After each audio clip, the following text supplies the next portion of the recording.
Hi YouTube, this is Wendy Bill Music Channel, and today we're going to talk about 5 things you need to do before you start playing guitar.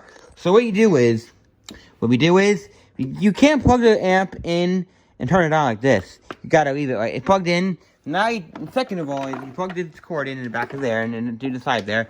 Then step 2, you take the guitar amp, plug it in like this. Step 3, take the guitar out of the case.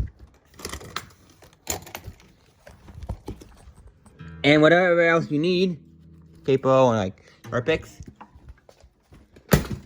Second of all, take the guitar. And 4,